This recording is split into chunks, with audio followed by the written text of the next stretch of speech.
Welcome to Are You Smarter Than a Libertarian, the podcast that dares you to challenge everything that you believe and hold true. Today we're diving into a very emotional topic. Well, literally. We're talking about the logical fallacy known as appeal to emotion. So buckle up, grab some popcorn, and prepare for an 8-minute roller coaster ride of laughs and learning. All right, let's get serious for a second. Well, as serious as you can be if you're a professor wearing a dunce cap. An appeal to emotion is a logical fallacy where someone tries to win an argument not with cold, hard facts, but by tugging at your heartstrings or triggering your anger. Imagine a politician using a tear-jerking story to distract you from the fact that they forgot to balance the budget. That's a classic appeal to emotion. Democrats do it all the time, so do Republicans. Now, let me give you another one. Who could resist a sad puppy, right? But here's the catch. Just because you feel for the puppy doesn't mean the argument's solid. Emotions are powerful, but facts are unyielding.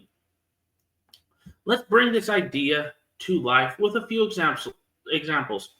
Now picture this. You're watching a commercial where a tearful grandmother says, "I just lost my husband, and if you don't buy this insurance, you'll end up alone too." That, my friends, is the classic appeal to emotion. Instead of discussing policy benefits, they're playing on your fears of loneliness and loss. I mean, who among us hasn't thought, maybe I should get insurance just in case I end up alone like that poor, tragic grandma? But wait, emotional appeals are as reliable as a screen door on a submarine when it comes to proving the point. I just want you guys to think about that for a second. So now let's get into, why is relying on emotions in an argument problematic? Well, imagine you're trying to decide on a major life decision based solely on how warm and fuzzy you feel. Not the best strategy, right? I think we can agree to that. It's like choosing ice cream flavors based on the color of the packaging rather than the taste. Emotions are a delightful garnish, but it should not be the main course. If you go to my TikTok page, you will definitely see that link in bio or link in description. In debates, using emotions over evidence can lead to poor decisions, misinformation, and dare I say, awkward dinner party conversations. I'm sitting down like, "Hey, Bob, how's your investment going?" "Oh, I followed my heart instead of market trends." Oops. Yeah, that's not the best plan if you want to keep your wallet fat and your regrets low. Now let's talk about how you can spot these sneaky little fallacies in action.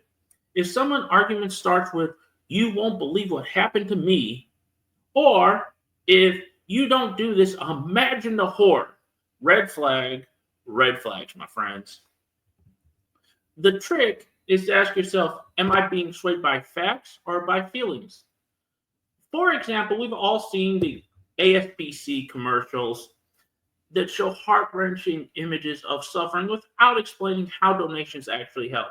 Your heart might be in the right place, but your brain should ask, where's the evidence that my dollar makes a difference? And I go through this a lot, especially when I see homeless people on the street. I really feel for them. Like, it really bothers me to see them out there and homeless.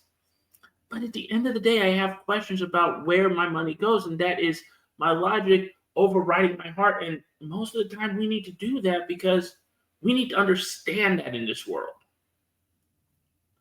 Now,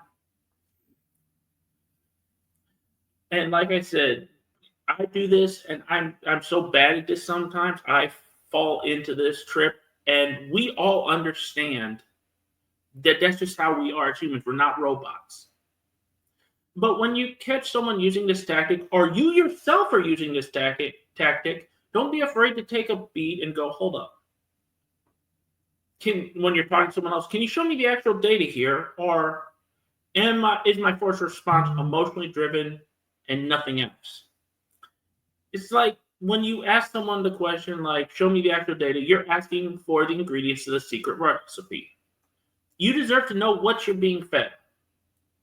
Now let's use an example. We're going to have Logic Larry and Emotional Emma for this.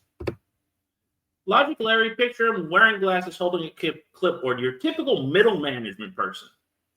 "Emma, I noticed you're upset about the new cafeteria menu. Can you provide some facts on why it's a problem?" Emotional Emma, tearfully clutching a lettuce leaf. Really, we're going to go this route, but cool. "But Larry, you have You've seen how lonely the lettuce looks on the plate. It's a tragedy. Larry, rubbing his temples, going, oh my God, what? Emma, feelings are valid, but they don't help us decide if the menu needs an upgrade. What's the nutritional data? What's the cost per meal? Any statistics on customer satisfaction?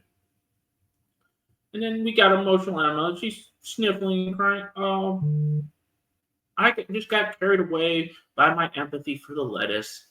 Let's check the stats instead. And see, that right there is how you bring someone who's going on an appeal to emotion back to the actual substance of the argument. Now, before you get all gloomy and say, well, we're just doing everything by logic and no emotion, let's be clear. Emotion isn't always the enemy. In fact, it can be a powerful tool when used responsibly. Think of it like seasoning. Too little and your argument might just be bland and boring and uninteresting. Too much and it overwhelms the taste. Like you pour a bunch of hot sauce on something and it just absolutely tastes like heat and there's no real flavor to it. But when you balance it just right, you put a little bit of spice in there, the dish, or in this case, the argument, is so much more enjoyable. Now, in persuasive speeches, like when politicians do it, politicians never do informative speeches, they do persuasive speeches. Most everyone does persuasive speeches. A little emotion can motivate people to take action. But remember this very clearly, if your argument is built entirely on emotions without any evidence, it might just be sappy, half-baked ideas. Here's some quick tips to ensure that you don't fall prey to the appeal to emotion fallacy, because here's the thing, we all do it. And this is what I do when people do appeal to emotions. I ask for evidence, is what you should do with most fallacies that I will go into for the rest of this series. Always request data, statistics, or credible sources. Separate your feelings from the facts. Recognize when you're reacting emotionally. Balance your argument. Use a mix of emotions and logic to make your case compelling. Here's some practice you can practice critical thinking.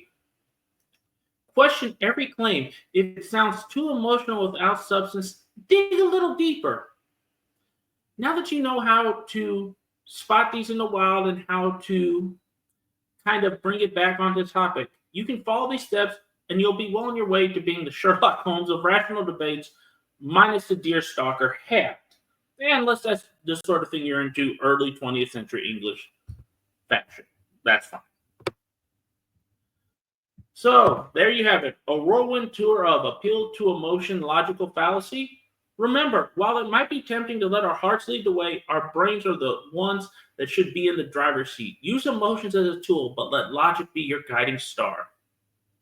Now, if you enjoyed this mix of humor and logic, smash the like button, subscribe, and ring the bell for all notifications so that you get notified every time I upload new content. And if you ever catch someone trying to pull a fast one with an emotional appeal, you now have the tools to call them out. Politely, of course. Remember, the battle between logic and emotion, why not let them work together? After all, even Batman and Robin knew a dynamic duo is stronger than one side alone. Thank you for watching Are You Smarter Than a Libertarian? Stay free, stay informed, and as always, stay accountable. New videos will drop every Monday, Wednesday, and Friday. Have a great day. Have a good weekend. And I'll see you all on Monday.